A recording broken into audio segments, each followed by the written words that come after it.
Family મિત્રો, કેમ છો મિત્રો? બધે મજામાં? તો આપ સૌ લોકો મિત્રો મજા બધે છો? તો આજે આપણે ફરીથી મળી ગઈ છે આપણે નવા ટોપિકની અંદર. અને આજનો ટોપિક છે મિત્રો આપણા શું છે કે ગાય અને ભેંસને લગતી મિત્રો વારંવાર માહિતી લાવતા રહેતા હોઈશું. તો ચેનલની અંદર મિત્રો આવી જાઓ તો સબસ્ક્રાઇબ કરી લેજો અને લાઈક કરી લેજો અને કોમેન્ટ કરી દેજો, કારણ કે આવા નવા માહિતી શું છે કે આપણા સુધી લાવતા રહીશું. ઘણા ટાઈપથી વિડીયો મિત્રો શું છે કે આપણે પશુપાલન લગતી છે તે વારંવાર મિત્રો વિડીયો લાવતા રહેતા હોઈશું.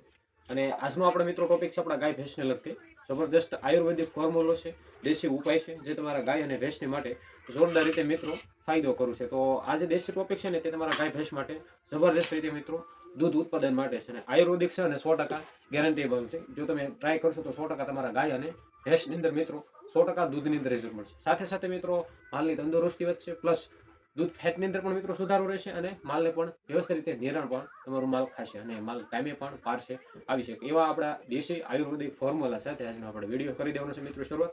તો મિત્રો તમારે બીલીપત્ર આવે છે, બીલીપત્રના જે આપણા ફળ હોય છે મિત્રો એને શું છે ગરમ પાણીની અંદર મિત્રો મિનિમમ 10 થી 12 દિવસ લગીના ઉપયોગ કરવાનો છે.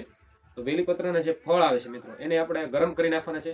એની અંદર જે આપણે વ્યવસ્થિત રીતે સાફ કરીને એને જબરદસ્ત રીતે સારી રીતે એક નાની જગ્યાની અંદર વાટકીની અંદર મૂકી દેવાના છે. સાથે મિત્રો એને ગોળ લઈ લેવાનો છે મિત્રો, મિનિમમ 200 થી 500 ગ્રામ જેટલો ગોળ જો તમે લ્યો, બરોબર. અને બીજી વસ્તુ કે આમળાનો પાવડર અથવા આમળાનો તમે પાવડર બનાવી નાખો તો પણ ચાલે. અને ખાંડની અંદર સવાર સાંજ 2 ટાઈમ જો મિત્રો તમે આને ઉપયોગ કરશો તો 100% તમારા ગાય અને ભેંસની મિત્રો દૂધની અંદર પ્લસ ફેટની અંદર અને માલ આપણું વ્યવસ્થિત નિરાવ પણ થશે. અને મિનિમમ જો તમારી ગાય અથવા ભેંસની અંદર દૂધની અંદર અચાનક ઘટાડો થયો છે તો તમે આ 3 વસ્તુનો ઉપયોગ કરશો ખાંડ અંદર, તમારા ગાયને જોરદાર રીતે મિત્રો ફાયદો થશે, ભેંસની અંદર પણ જોરદાર રીતે મિત્રો ફાયદો થશે અને માલને પણ જોરદાર રીતે મિત્રો અનુકૂળ પડશે. આશા કરું મિત્રો વિડીયો ગમે તો લાઈક કરી દેજો અને ચેનલને મિત્રો સબસ્ક્રાઈબ કરી લેજો. મળીશું આપણે હવે નવા ટોપિકની અંદર. જય જવાન અને જય કિસાન. મળીશું આપણે.